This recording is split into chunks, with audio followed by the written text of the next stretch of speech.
Hello friend, मैं Brajesh Kumar official YouTube channel GOVT यानी government jobs for you में आज का वीडियो नॉन टीचिंग वैकेंसी से संबंधित है और इस वीडियो में लाइब्रेरियन सहित नॉन टीचिंग के विभिन्न पदों के बारे में बताने वाला हूं।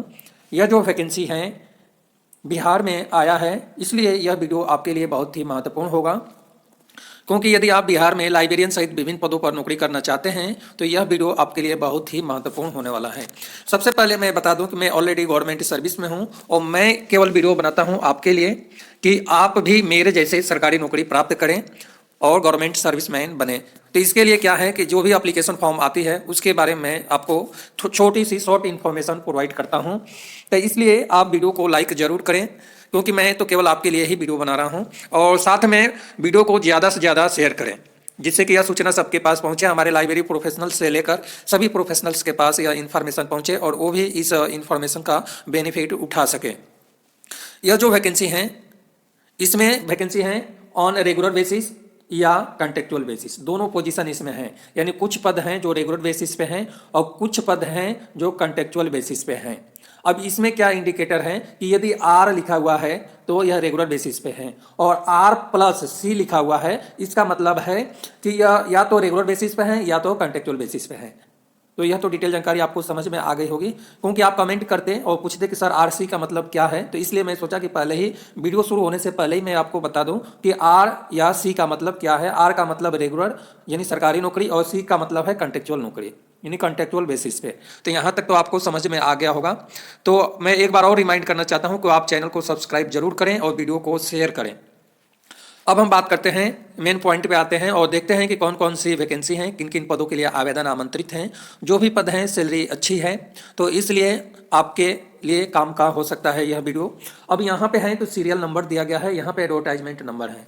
यह जो एडवर्टाइजमेंट नंबर है, जब आप एप्लीकेशन फॉर्म फिल करेंगे तो यह रिक्वायर्ड पड़ेगी आपको एडवर्टाइजमेंट नंबर, उसमें सेलेक्ट करना पड़ेगा। यहाँ पे पोजीशन दिया गया है और यहाँ पे पे लेवल दी गई है। यहाँ पर कैटेगरी वाइज पद दिया गया है कि किस कैटेगरी में नंबर ऑफ वैकेंसीज कितना है। यानी नंबर ऑफ वैकेंसीज तो नहीं दी गई है बट कैटेगरी दी गई है, इस बात को आपको विशेष ध्यान रखना है। जो पहला पद है चीफ एडमिनिस्ट्रेटिव ऑफिसर का पद है L12 में, और यह जो पद है रेगुलर या कॉन्ट्रेक्चुअल बेसिस पे है। स्टेट कम प्रोजेक्ट ऑफिसर का पद है कॉन्ट्रेक्चुअल बेसिस पे। लाइब्रेरियन का पद रेगुलर और कॉन्ट्रेक्चुअल बेसिस दोनों में से कोई एक हो सकता है या दोनों हो सकता है। तो लाइब्रेरियन के लिए आवेदन आमंत्रित हैं। एडमिनिस्ट्रेटिव ऑफिसर पब्लिक रिलेशन में भी जो पद हैं दोनों हैं कॉन्ट्रेक्चुअल या regular basis. Internal audit officer के लिए L10 में आवेदन आमंत्रित हैं SC कैटेगरी में। इंटरनल ऑडिट ऑफिसर के लिए एक और पद हैं L10 में OBC कैटेगरी में। वेब डिजाइनर के लिए जो पद हैं, ये जो सभी पद हैं जो कॉन्ट्रेक्चुअल बेसिस पे हैं उसको मैं बता दूंगा, बाकी कॉन्ट्रेक्चुअल या रेगुलर बेसिस पे सभी पद हैं, और जो कॉन्ट्रेक्चुअल बेसिस पे हैं उसको मैं बता दूंगा कि यह पद कॉन्ट्रेक्चुअल बेसिस पे हैं, जिससे कि आप कंफ्यूज ना हो। वेब डिजाइनर के लिए जो पद हैं L8 का पद है, OBC कैटेगरी में है, NC OBC कैटेगरी में। IT एंड कंप्यूटर असिस्टेंट के लिए L6 के अनुसार जनरल में पद हैं। जूनियर हॉर्टिकल्चर लिस्ट का पद है, जूनियर हॉर्टिकल्चरिस्ट के लिए कॉन्ट्रेक्चुअल बेसिस पे आवेदन आमंत्रित हैं SC कैटेगरी में। जूनियर इलेक्ट्रिकल के लिए जो है कॉन्ट्रेक्चुअल और रेगुलर बेसिस पे है, L4 का पद है। Junior assistant AC and refrigeration का जो पद है कॉन्ट्रेक्चुअल बेसिस पे है जनरल कैटेगरी में। और बिल्डिंग मैनेजमेंट सिस्टम ऑपरेशन का पद है कॉन्ट्रेक्चुअल बेसिस में, L2 का पद है। L2 की भी सैलरी अच्छी होती है, इसलिए मैं आपको कह रहा हूँ। DG ऑपरेटर्स का कॉन्ट्रेक्चुअल बेसिस में ST कैटेगरी में एक पद है। और इलेक्ट्रीशियन के लिए कॉन्ट्रेक्चुअल या रेगुलर बेसिस में L2 के अनुसार OBC कैटेगरी में आवेदन आमंत्रित हैं। इसके अलावा एक अलग भी डिपार्टमेंट है जहां पे एडवर्टाइजमेंट आया है, इसमें चीफ एग्जीक्यूटिव ऑफिसर के लिए L10 के अनुसार आवेदन आमंत्रित हैं। एडमिनिस्ट्रेटिव एग्जीक्यूटिव के लिए आवेदन आमंत्रित हैं और यह दोनों पद हैं कॉन्ट्रेक्चुअल बेसिस पे हैं जनरल कैटेगरी में। अब हम बात करते हैं कि इस पद के लिए सैलरी क्या होना चाहिए। सबसे मेन पॉइंट यही रहता है आपके लिए भी और मेरे लिए भी। हम भी सोचते हैं कि सभी आपको डिटेल जानकारी प्रदान करें। तो जो चीफ एडमिनिस्ट्रेटिव ऑफिसर का जो पद है, इस पद के लिए सैलरी 78,800 से लेकर 2,09,200 रुपये एंट्री पे है। जैसे आपका सिलेक्शन होगा तो 78,800 रुपये आपको फर्स्ट टाइम ही पेमेंट मिलेगा। एज लिमिट 50 साल से ज़्यादा नहीं होना चाहिए। क्वालिफिकेशन में PG डिग्री एनी डिसिप्लिन 55% अंक होना चाहिए। यदि ये क्वालिफिकेशन आपके पास नहीं है तो कोई टेंशन लेने की बात नहीं है। दूसरा क्वालिफिकेशन है इंजीनियरिंग ग्रेजुएट साथ में डिग्री या डिप्लोमा इन मैनेजमेंट यानी एमबीए भी आपके पास है तो आपको ज़्यादा महत्व दिया जाएगा, आपका सिलेक्शन में प्राथमिकता पहले रहेगा। एक्सपीरियंस में 15 साल का एक्सपीरियंस होना चाहिए और यह एक्सपीरियंस है 15 साल का। यदि आपके पास 5 साल का एक्सपीरियंस है तो पे लेवल L11 के अनुसार या पे लेवल 10 के अनुसार एक्सपीरियंस होना चाहिए। यदि स्कूल का एक्सपीरियंस है तो भी काम चल जाएगा। यहाँ तक तो समझ में आ गया होगा। अब आपको कार्य क्या करना है, यह तो प्रोफाइल दी गई है, यह बाद में आप देख सकते हैं, इसलिए इसको मैं स्किप कर देता हूँ। ई स्टेट कम प्रोजेक्ट ऑफिसर के कॉन्ट्रेक्चुअल बेसिस पे आवेदन आमंत्रित हैं। सैलरी जो है सेम सैलरी है। क्वालिफिकेशन एज लिमिट 55 साल है और यह जो वैकेंसी है कॉन्ट्रेक्चुअल बेसिस पे है। अब हम क्वालिफिकेशन की बात करें, जो मेन पॉइंट है क्वालिफिकेशन, तो क्वालिफिकेशन में बीटेक इन इंजीनियरिंग यानी सिविल इंजीनियरिंग में है फर्स्ट डिवीजन और गुड एकेडमिक रिकॉर्ड तो आप अप्लाई करेंगे।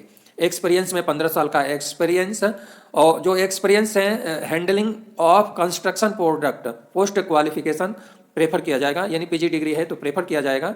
बट जो है कंस्ट्रक्शन से रिलेटेड प्रोजेक्ट कंस्ट्रक्शन से रिलेटेड एक्सपीरियंस 15 साल का होनी चाहिए। इसके अलावा लाइब्रेरियन पद के लिए L12 का पद है और सैलरी है 78,800 से लेकर 2,09,200 रुपये। एज लिमिट 50 साल से कम होना चाहिए। क्वालिफिकेशन में मास्टर डिग्री फर्स्ट डिवीजन मांगा हुआ है। इसके अलावा 1 साल का स्पेशलाइजेशन मतलब इंफॉर्मेशन टेक्नोलॉजी से रिलेटेड स्पेशलाइजेशन। यहाँ पे स्पेशलाइजेशन के मतलब होता है कि लाइब्रेरी साइंस की फील्ड में हम बात करें तो आपके पास PGDCA है तो यह 1 साल का IT के फील्ड में आपका स्पेशलाइजेशन हो जाएगा। या आर्काइव से रिलेटेड यानी डिजिटल लाइब्रेरी आर्काइव जो इस टाइम बहुत ट्रेंड में है, आपको पता भी होगा लाइब्रेरी साइंस की फील्ड में, तो डिजिटल लाइब्रेरी और आर्काइव लाइब्रेरी वर्चुअल लाइब्रेरी बहुत ट्रेंड में चल रहा है। इस टाइम हर एग्जाम में 2-4 प्रश्न पूछा जा रहा है। तो मास्टर डिग्री आपके पास है तो आप जरूर अप्लाई करें और गुड एकेडमिक रिकॉर्ड है।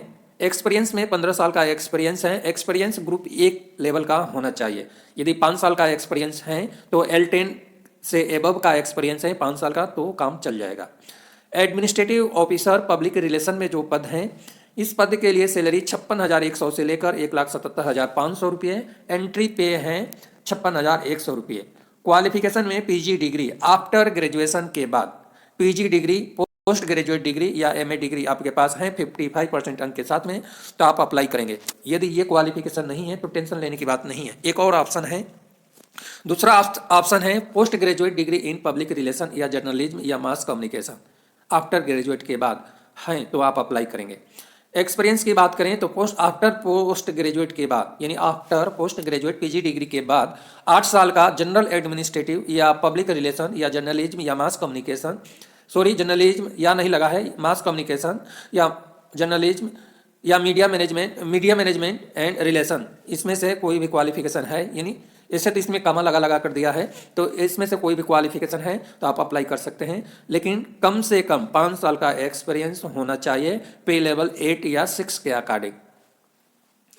IIM या IIT आइसर से रिलेटेड आपके पास एक्सपीरियंस है तो आपको ज़्यादा प्रेफर किया जाएगा, यानी आपको प्राथमिकता मिलेगी सिलेक्शन में।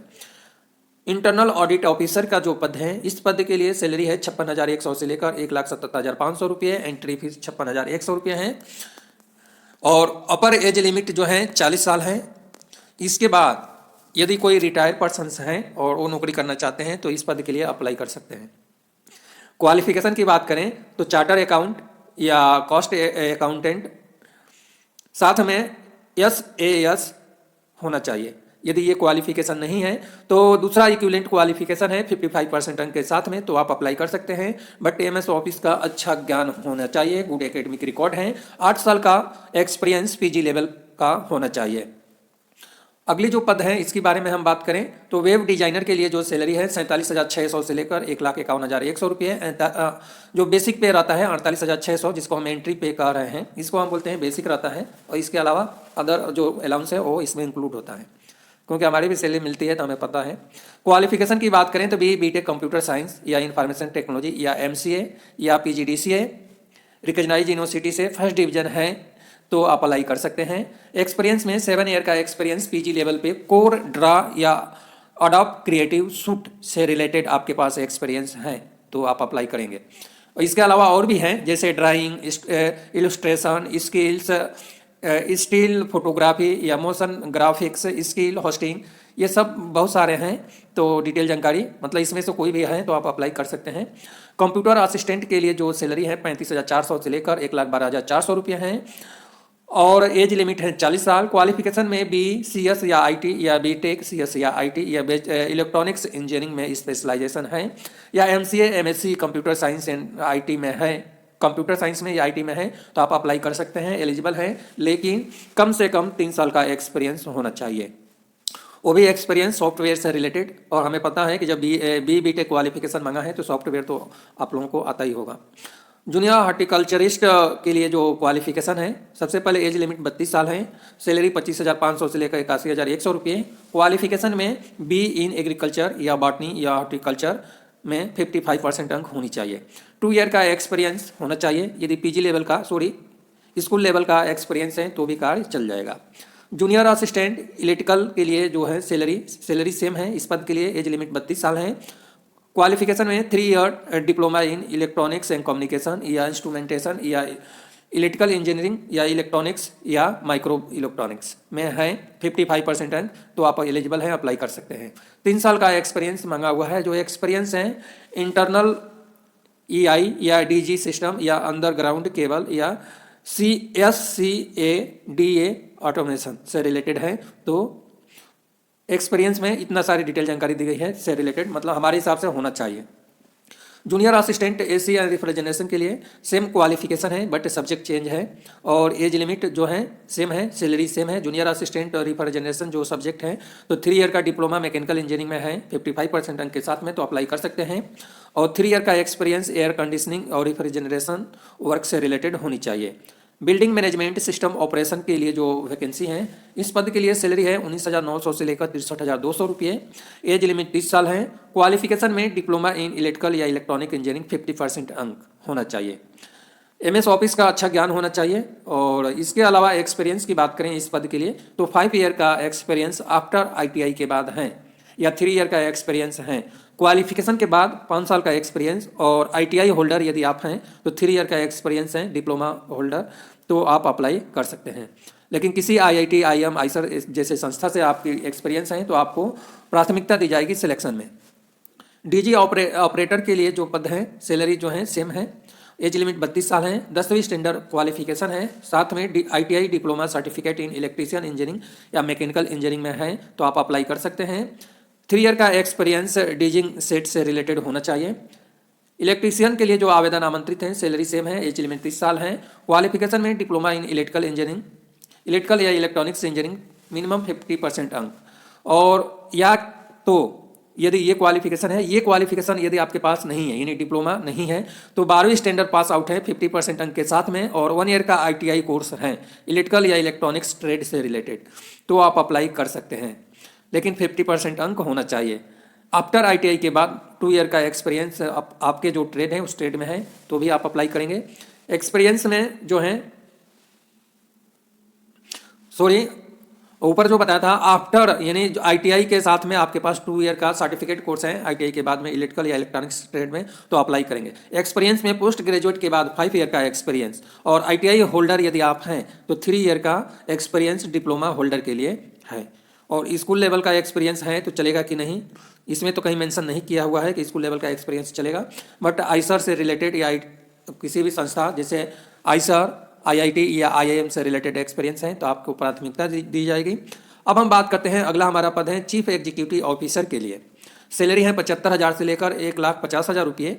एज लिमिट है 30 से लेकर 35 साल। क्वालिफिकेशन में PG डिग्री यानी आफ्टर ग्रेजुएट के बाद और MBA या MBA यानी आफ्टर ग्रेजुएट के बाद MBA एटलीस्ट 55% अंक है रेपुटेटेड संस्था से तो अप्लाई करेंगे। एक्सपीरियंस में 5 ईयर का एक्सपीरियंस मांग रहा है आफ्टर पोस्ट ग्रेजुएट के बाद। किसी भी गवर्नमेंट ऑर्गेनाइजेशन से रिलेटेड एक्सपीरियंस होना चाहिए। एडमिनिस्ट्रेटिव एग्जीक्यूटिव के लिए जो है सैलरी 35,400 से लेकर 60,000 तक है। एज लिमिट 36 साल है। क्वालिफिकेशन में ग्रेजुएशन रेपुटेटेड संस्था से जैसे AGC या AICT से रजिस्टर्ड संस्था से क्वालिफिकेशन ग्रेजुएट फर्स्ट डिवीजन होना चाहिए। गुड एकेडमिक रिकॉर्ड है। 5 साल का एक्सपीरियंस मांगा है इसमें। एडमिनिस्ट्रेटिव एक्टिविटीज़ या एडमिनिस्ट्रेटिव एक्टिविटीज़ से रिलेटेड एक्सपीरियंस होनी चाहिए। MS ऑफिस का अच्छा ज्ञान होना चाहिए। यह रही क्वालिफिकेशन से रिलेटेड डिटेल जानकारी। अब यहाँ पे आते हैं तो जनरल कंडीशंस, जनरल इन्फॉर्मेशन दिया गया है जो आपके लिए बहुत ही महत्वपूर्ण है। तो इसके बारे में भी थोड़ा सा इन्फॉर्मेशन आपको बता देता हूँ।